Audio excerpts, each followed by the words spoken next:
اب آج کا نسخہ میں آپ کو سنانا چاہتا ہوں اور یہ کمال کا نسخہ ہے، 1000 حاجتوں کا نسخہ، کمال کا نسخہ ہے، سپر پاور نسخہ ہے۔ 1000 حاجتیں قبول ہوں گی، 1000 وشز، 1000 حاجتیں۔ بسم اللہ الرحمن الرحیم۔ اکثر ہم پر اعتراض ہوتا ہے کہ آپ لوگ ہمیشہ علی مولا کے فضائل پڑھتے ہو مگر مولا مصطفیٰ کا ذکر نہیں کرتے ہو۔ تو ابتدا میں اس اعتراض، اس شبہے، اس سوال کا جواب دیتے ہوئے کچھ اس انداز سے آگے بڑھنا چاہتا ہوں کہ ہم پہ اعتراض کرتے ہو کہ تم ہمیشہ مولا مرتضیٰ کا ذکر کرتے ہو، مولا مصطفیٰ کا ذکر نہیں کرتے۔ پہلی بات، اگر ہم ہمیشہ علی علی کرتے ہیں اس کی وجہ یہ ہے کہ نبی نے پوری زندگی میں ہمیشہ علی علی کیا۔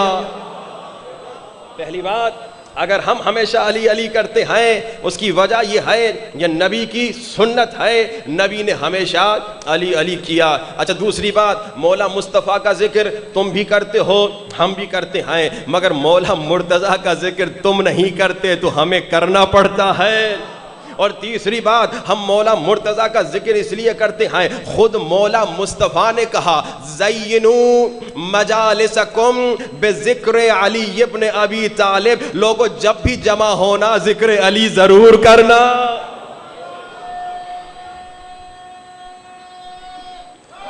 حیدری، ہم ذکر علی کیوں کرتے ہیں اس پہ دلیل سنا رہے ہیں۔ پہلی بات، ہم ذکر علی اس لیے کرتے ہیں، خود نبی علی علی کرتے ہیں۔ دوسری بات، ہم ذکر علی اس لیے کرتے ہیں، تم نے ذکر علی کرنا چھوڑ دیا تو ہم ذکر علی کر کے تمہیں علی کے فضائل یاد دلاتے ہیں۔ تیسری بات، ہم ذکر علی کیوں کرتے ہیں؟ ہم ذکر علی اس لیے کرتے ہیں، تم میں اور ہم میں فرق یہ ہے، تم نے مصطفیٰ کو اور مرتضیٰ کو الگ سمجھا، ہم نے دونوں کو نفس سمجھا۔ علی کو نفس نبی سمجھا، ہم نے دونوں کو نور سمجھا، ایک نور سمجھا۔ تو جب ہم علی کا ذکر کرتے ہیں گویا ہم نبی کا ذکر کر رہے ہیں، جب ہم مرتضیٰ کا ذکر کر رہے ہیں گویا ہم مصطفیٰ کا ذکر کر رہے ہیں، کیونکہ علی ہیں نفس نبی، علی اور نبی ایک ہی نور سے بنے ہیں۔ لیکن ہم نبی کا بھی ذکر کرتے ہیں، تم نے ابھی ہم سے نبی کا ذکر سنا نہیں، تم نے ہم سے ابھی نبی کا ذکر سنا نہیں، تم نے ابھی ہم سے نبی کے فضائل سنے نہیں، اور جس انداز سے ہم نبی کو مانتے ہیں اس انداز سے تم نبی کو نہیں مانتے۔ ہم نبی کو نور مانتے ہیں، تم نبی کو بشر مانتے ہو۔ ہم میں اور تم میں بڑا فرق ہے، ہم نبی کو بہت بڑا مانتے ہیں، ہم نبی کو نور مانتے ہیں، تم نبی کو اپنے جیسا بشر مانتے ہو۔ ہم نبی کو معصوم مانتے ہیں، تم نبی پر ہذیان و نسیان کی تہمت لگاتے ہو۔ تم میں اور ہم میں بڑا فرق ہے، ہم نبی کو زندہ مانتے ہیں، تم نبی کو نعوذ باللہ مردہ مانتے ہو۔ تبھی ہم کہتے ہیں یا رسول اللہ مدد، اور تم کہتے ہو یا رسول اللہ مدد کہنا بدعت ہے۔ نبی کی عظمت سننا ہے تو سنو۔ مصطفیٰ کون ہے؟ مصطفیٰ مرکز انتخاب الہی ہے، مصطفیٰ مرکز نگاہ مشیت ہے۔ مصطفیٰ کے فضائل سننے ہیں، مصطفیٰ خلق اول ہے، خلق اول ہے، مصطفیٰ دانا سبل، مصطفیٰ پہلا گل، مصطفیٰ مولا کل، مصطفیٰ ختم الرسل۔ مصطفیٰ کے فضائل سننے ہیں، مصطفیٰ مدثر، مصطفیٰ مبشر، مصطفیٰ مزمل، مصطفیٰ طٰہٰ و یاسین۔ مصطفیٰ کے فضائل سننے ہیں، مصطفیٰ وہ ہے جو سنگریزوں کو گویائی عطا کرے۔ مصطفیٰ کے فضائل سننے ہیں، ہم سے سنو مصطفیٰ کون ہے؟ مصطفیٰ وہ ہے جس نے علی کو امیر المومنین بنا دیا، مصطفیٰ وہ ہے جس نے فاطمہ کو شہزادی کونین بنا دیا، مصطفیٰ وہ ہے جس نے حسن و حسین کو جنت کا سردار بنا دیا۔ مصطفیٰ کون ہے؟ مصطفیٰ وہ ہے جس نے علی سے دشمنی کو بغض و کفر و ایمان بنایا اور علی سے محبت کو ایمان بنا دیا ہے۔ یا مصطفیٰ وہ ہے جو علی سے بغض اور دشمنی کو کفر و نفاق بنا دیا اور علی سے محبت کو ایمان بنا دیا ہے۔ مصطفیٰ کے فضائل سنو تو ہم سے سنو، مصطفیٰ کے فضیلت میں خدا کہہ رہا ہے اے مسلمانوں یہ مصطفیٰ کا ذکر توریت میں بھی ہے، انجیل میں بھی ہے، تمہارے نبی کا ذکر توریت میں بھی ہے، انجیل میں بھی ہے۔ اور آپ نے سنا کہ آیت جون 16 چیپٹر جون 16 اور آیت 7 سے 12 اور آگے تک ذکر ہوا، حضرت عیسیٰ نے کہا لوگو اے عیسائیو it is better for you that I go away، تم سب کے لیے بہتر ہے کہ میں چلا جاؤں، کیوں؟ that the helper arrive، تاکہ مشکل کشا آ جائے۔ یہ مشکل کشا کون ہے؟ تو پوچھا اے حضرت عیسیٰ اس مشکل کشا کا نام کیا ہے؟ تو کہا مشکل کشا کا نام سننا ہے تو سنو، مشکل کشا کا نام فارقلیط ہے۔ اب فارقلیط کو جب ہیبرو سے عربی میں ترجمہ کیا جائے تو فارقلیط بنتا ہے احمد۔ بلند ترین صلوات صلی علی محمد وآل محمد وعجل فرجم۔ اب فارقلیط احمد ہے، رسول پاک کا نام ہے۔ قرآن میں بھی حضرت عیسیٰ نے یہی کہا کہ میرے بعد ایک نبی آئے گا جس کا نام اسمہ احمد ہے۔ اب یہاں پہ انہوں نے خیانت کی۔ میں نے کیا کہا؟ توریت انجیل اور قرآن میں بڑا فرق ہے۔ قرآن انا نحن نزلنا الذکر وانا لہ لحافظون، قرآن پہ کوئی ایک لفظ نہ بڑھا سکتا ہے نہ گھٹا سکتا ہے، مگر توریت و انجیل میں دشمنوں نے جب چاہا نکال دیا، جب چاہا کچھ ایکسٹرا ڈال دیا، ترجمے کے بہانے سے تبدیلی لے کر آتے۔ کہا فارقلیط تو ہیبرو زبان کا لفظ ہے، ہم اسے ترجمہ کرنا چاہتے ہیں، اور ترجمے میں کیا کہا؟ روح القدس، ہولی گوسٹ۔ اچھا ہولی اسپرٹ۔ اب یہ ہولی گوسٹ، یہ روح القدس، یہ کیا ہے؟ انہوں نے کہا یہ وہی فارقلیط ہے، مگر یہ فارقلیط ہو نہیں سکتا۔ جانتے ہیں کیوں؟ کیونکہ روح القدس توریت اور انجیل کے مطابق حضرت عیسیٰ سے پہلے تھا، حضرت عیسیٰ کے زمانے میں تھا، لیکن یہ فارقلیط کون ہے؟ حضرت عیسیٰ کہہ رہے ہیں it is better for you that I go away، کہ میں چلا جاؤں تاکہ وہ آ جائے۔ یعنی یہ بعد میں آنے والا ہے، روح القدس تو پہلے سے تھا، روح القدس تو ساتھ تھا، تو روح القدس فارقلیط نہیں ہو سکتا۔ بلکہ حضرت عیسیٰ نے یہاں صفات بھی سنائی۔ کیا صفات سنائی؟ کہا یہ جو نبی میرے بعد آنے والا ہے he will convince the world، یہ عالمین کے لیے ہے۔ ہمارے پاس بھی یہی آیت ہے وما ارسلناک الا رحمتا للعالمین، یہاں تک آپ نے سنا۔ اب دوسری صفت سنیے، دوسری صفت اللہ کے رسول کی کیا بتائی گئی؟ کہا وہ نبی، وہ مددگار، وہ مشکل کشا جو میرے بعد آنے والا ہے، اس کی صفت یہ ہے he will not speak on his own authority۔ اب انگلش جاننے والے حضرات اسے سمجھ گئے۔ ہمارے پاس بھی قرآن میں ایسی آیت ہے وما ينطق عن الهوى ان هو الا وحی یوحی، کہ یہ نبی اپنی طرف سے کچھ نہیں کرتا، وہی کرتا ہے جو وحی کہتی ہے۔ وہی آیت انجیل میں، اور انشاءاللہ کل آپ کی خدمت میں بتاؤں گا، وہی آیت توریت میں کہ اللہ کے رسول کی فضیلت بتائی گئی ہے he will not speak on his own authority۔ لوگو اس نبی پہ کبھی اعتراض نہ کرنا، تم نے نبی کی عظمت کو نہیں سمجھا۔ یہ نبی اپنی طرف سے کچھ نہیں کہتا، یہ نبی اپنی طرف سے کچھ نہیں کرتا۔ یہ نبی جو بھی کرتا ہے، جب بھی کرتا ہے، جو بھی کہتا ہے، جسے بھی کہتا ہے، خدا کے حکم کے مطابق کہتا ہے۔ یعنی اگر اس نبی نے کعبے کے سامنے کسی کو گود میں اٹھایا تو خدا کے حکم سے، اگر اس نبی نے کسی کو پروان چڑھایا تو خدا کے حکم سے، اگر اس نبی نے ذوالعشیر میں کسی کو اپنا جانشین بنایا تو خدا کے حکم سے، اگر اس نبی نے کسی کو اپنا ناصر و مددگار بنایا تو خدا کے حکم سے، اگر اس نبی نے کسی سے اپنا نکاح پڑھوایا تو خدا کے حکم سے۔ اے ابو طالب کو کافر کہنے والوں، اللہ کبھی کافر سے نکاح پڑھوانے کا حکم نہیں دیتا۔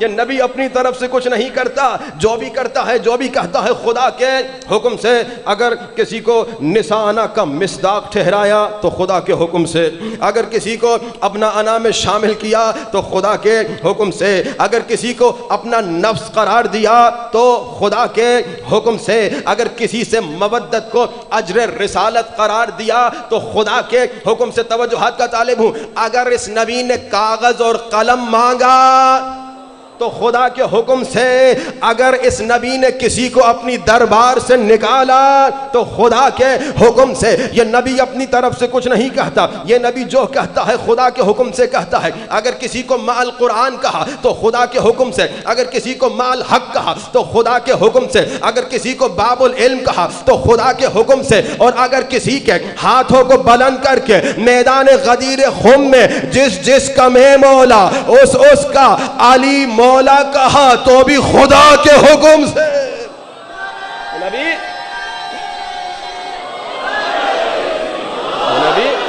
یہ نبی اپنی طرف سے کچھ نہیں کہتا, یہ نبی کی عظمت ہے, یہ نبی کا مقام ہے. اسی لیے میں نے کہا تم جس انداز سے مانتے ہو ہم الگ انداز سے مانتے ہیں. تم نبی پہ ہذیان کی تہمت بھی لگاتے ہو, تم نبی پہ نسیان کی تہمت بھی لگاتے ہو, مگر ہم نبی کو معصوم مانتے ہیں. ہم نبی کو اپنے جیسا بشر نہیں مانتے. کل آپ نے سنا مکھی تھی مگر مکھی ہوتے ہوئے سب کو تنگ کر رہی تھی مگر نبی کے پاس نہیں جا رہی تھی. عمل سے گویا مکھی بتا رہی ہے میں مکھی ہوتے ہوئے سمجھتی ہوں نبی اور ہے تم اور ہو. اور آگے بڑھیے, پھر تاریخ میں ملتا ہے ایک خاتون تھی, کافرہ خاتون تھی, رسول خدا پہ کچرا پھینکا کرتی تھی, رسول کی توہین کرتی تھی. ایک مرتبہ اس نے کچرا نہیں پھینکا, اللہ کے رسول نے پوچھا یہ کیوں نہیں آئی, تو لوگوں نے کہا بیمار ہو گئی ہے. رسول خدا اس کی عیادت کے لیے گئے. جب رسول خدا اس کی عیادت کے لیے گئے وہ گھبرا گئی, وہ ڈر گئی, شاید رسول بدلہ لینے آئے ہیں. رسول خدا نے کہا ہم بدلہ لینے نہیں آئے, بلکہ اسلام کا حکم ہے جب کوئی مریض ہو جاتا ہے تو اس کی عیادت کے لیے جانا پڑتا ہے, اس کی عیادت کے لیے جایا جاتا ہے. اب یہ کافرہ خاتون کہتی ہے اے اللہ کے رسول میں تو آپ کو اپنے جیسا سمجھتی تھی, میں تو آپ کو اپنے جیسا سمجھتی تھی, لیکن پتا چلا آپ اور ہیں ہم اور ہیں. اتنا کہنا تھا, کلمہ پڑھتی ہے لا الہ الا اللہ محمد رسول اللہ. ایک جملہ کہوں بھائی, جب تک کافرہ تھی رسول کو اپنے جیسا سمجھا, جیسے مسلمان ہو گئی رسول کو اپنے جیسا نہیں سمجھا. دلائل تاریخ بھری ہوئی ہے. اور آگے بڑھیے, اب سنیے, رسول کی ایک زوجہ ہے, رسول کی محترمہ زوجہ, رسول کی زوجہ کا باپ گھر میں آیا اور بیٹھنا چاہا بستر پہ. کس بستر پہ؟ نبی کے بستر پہ. رسول کی زوجہ نے بستر ہٹا دیا, رسول کی زوجہ نے بستر ہٹا دیا. باپ بیٹھنا چاہ رہا ہے, یہ سکھایا ہے اسلام نے تمہیں, یہ سکھایا ہے نبی نے تمہیں. کہا نہیں نہیں بابا, اسلام نے احترام سکھایا ہے, آپ کا احترام واجب ہے, باپ کا احترام واجب ہے. اسلام تو کہتا ہے باپ کافر بھی ہو احترام واجب ہے, لیکن بابا میں مجبور ہوں. مجبوری کیا ہے, تم نے بستر کیوں ہٹایا؟ کہا بابا یہ بستر ہے معصوم کا. نبی کی زوجہ برداشت نہیں کرتی کہ معصوم کے بستر پہ کوئی غیر معصوم بیٹھ جائے. بابا یہ بستر ہے معصوم کا, آپ ہیں غیر معصوم, اس لیے میں نے بستر ہٹا دیا, کیونکہ معصوم کے بستر پہ کوئی غیر معصوم نہیں بیٹھ سکتا. بس معیار دے دیا نبی کی زوجہ نے, بھائی جب معصوم کے بستر پہ کوئی غیر معصوم نہیں بیٹھ سکتا تو معصوم کے منبر پہ, جب معصوم کے بستر پہ کوئی غیر معصوم نہیں بیٹھ سکتا تو معصوم کے منبر پہ کوئی غیر معصوم کیسے بیٹھے گا؟ عزیزان محترم بہت زیادہ دلائل ہے, لیکن کیونکہ ہم 2-4 موضوعات کو ساتھ لے کر چل رہے ہیں, انشاءاللہ ہم کوشش کریں گے مختصر کچھ دلائل آپ کی خدمت میں پیش کریں, اپنے بچوں کو سکھا دیں. اور اللہ کے رسول کی تاکید ہے, لوگوں جو عقائد تمہارے ہیں اس پر تمہارے پاس دلیل ہونی چاہیے. اللہ کے رسول اصحاب کے ساتھ جا رہے تھے, بیابان تھا, صحرا تھا, ایک خاتون بیچاری جھوپڑی میں بیٹھی ہوئی تھی اور وہاں پہ وہ چرخہ چلا رہی تھی, کوئی کام کر رہی تھی. اللہ کے رسول نے پوچھا تو مسلمان ہے؟ عقیدے کی اہمیت بتا رہا ہوں. عقیدہ, دشمن نے کیا کہا, اسلام کو اگر ختم کرنا ہے, مسلمان کو اگر شکست دینی ہے, ان کا عقیدہ نابود کر دو. بھائی رسول ہم جیسے بشر تو مشکلات میں رسول سے کیا مدد مانگیں گے, غیبی مدد رسول سے کیا مانگیں گے, یا رسول اللہ مدد کیسے کہیں گے جب عقیدہ یہ بن جائے کہ رسول نعوذ باللہ مردہ ہے, نعوذ باللہ دنیا سے چلے گئے تو ختم ہو گئے, نعوذ باللہ ہماری طرح ہیں. تو پھر یہ سارا مسلمانوں کا عقیدہ جب ختم ہوگا تو انسان کی, مسلمان کی طاقت ہی ختم ہو جائے گی. اب عقیدہ مضبوط رکھنا کتنا ضروری ہے اور عقیدے پر دلیل کا ہونا کتنا ضروری ہے. اللہ کے رسول بیابان میں بوڑھی خاتون, ان پڑھ خاتون, جاہل خاتون, اسکول نہیں گئی, کالج نہیں گئی, پڑھی لکھی نہیں ہے. اللہ کے رسول نے پوچھا کیا تم مسلمان ہے؟ کہا میں مسلمان ہوں. اچھا اگر تم مسلمان ہے تو تو خدا کو مانتی ہے؟ میں خدا کو مانتی ہوں. اگر خدا کو مانتی ہے, اب پڑھی لکھی نہیں ہے, اگر خدا کو مانتی ہے تو دلیل بھی ہے. یا رسول خدا یہ پڑھی لکھی نہیں ہے, یہ اسکول کالج نہیں گئی, اس نے کتاب نہیں پڑھی, اس سے دلیل کیوں مانگ رہے ہیں؟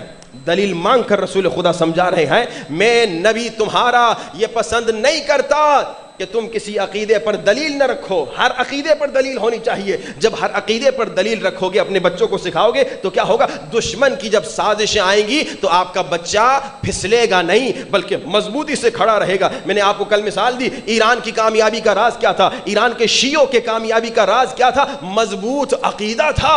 اور مضبوط عقیدہ تب ہوتا ہے جب آپ کے پاس اس عقیدے کی دلیل ہو. اب سنیے، اللہ کے رسول نے کہا اللہ کو مانتی ہو؟ جی مانتی ہوں. کیا دلیل ہے؟ کہا دلیل یہ ہے، یہ جو چرخہ میں چلا رہی ہوں یہ میری دلیل ہے. چرخہ چلانا اس نے چھوڑ دیا. کہا کیا مطلب؟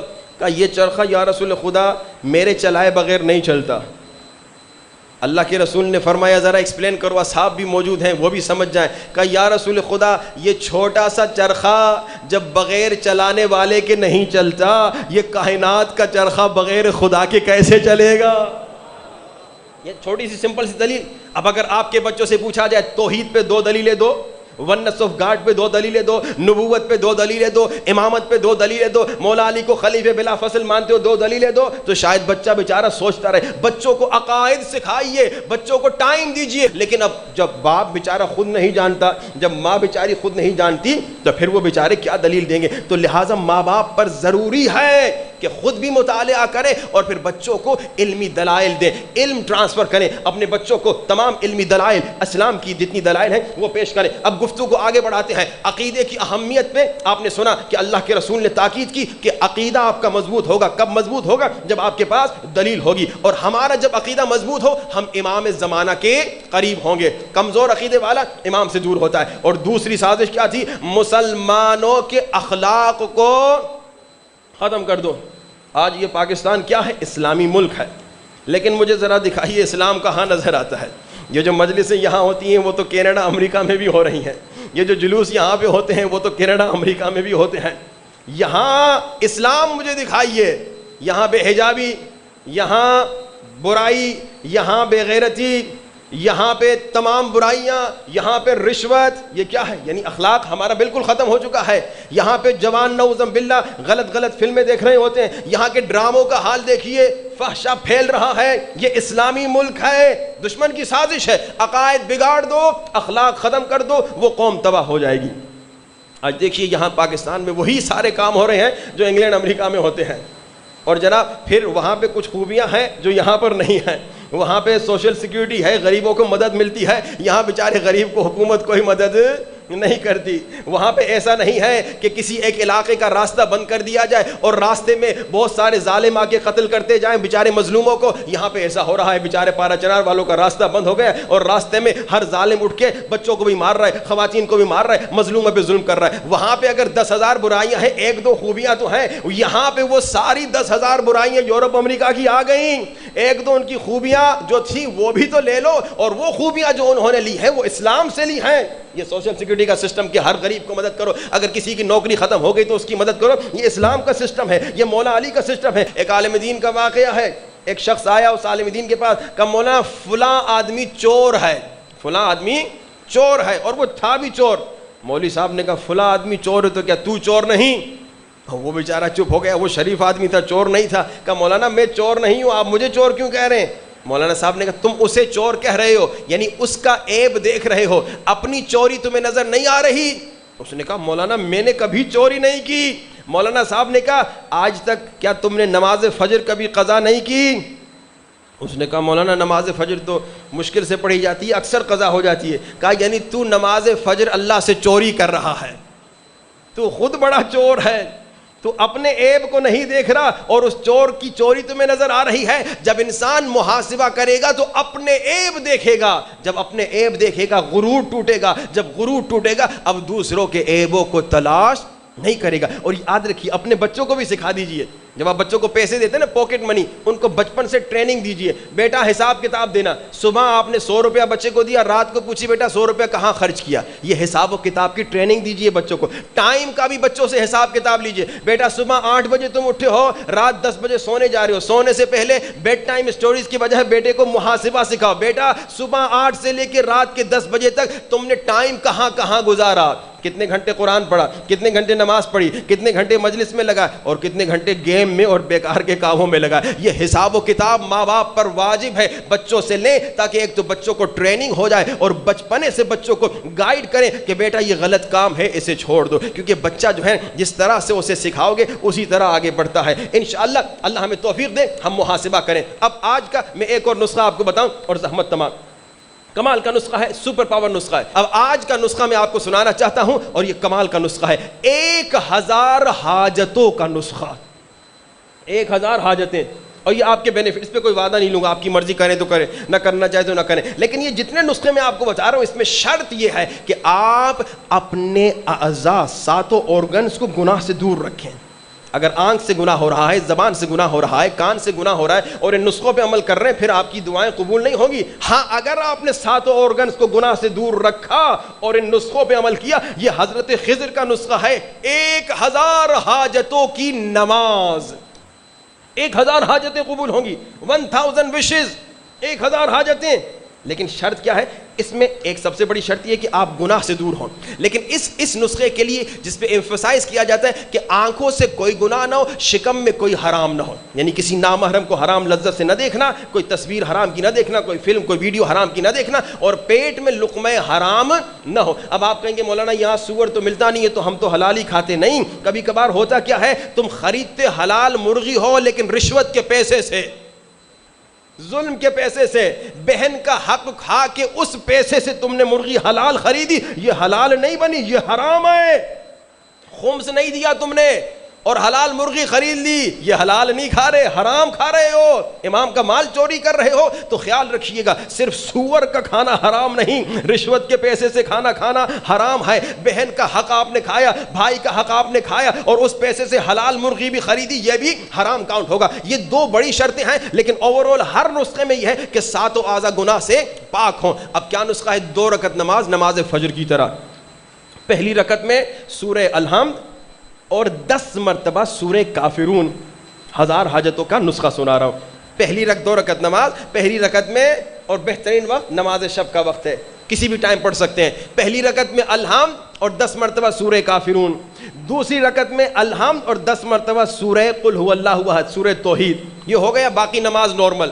نماز کے بعد سجدے میں جائیں گے، 10 مرتبہ پڑھیں گے اللہم صلی علی محمد و آل محمد وعجل فرجہم، اور 10 مرتبہ پڑھیں گے سبحان اللہ والحمد للہ ولا الہ الا اللہ واللہ اکبر ولا حول ولا قوة الا باللہ العلی العظیم، اور 10 مرتبہ پڑھیں گے ربنا آتنا فی الدنیا حسنہ وفی الآخرۃ حسنہ وقنا عذاب النار.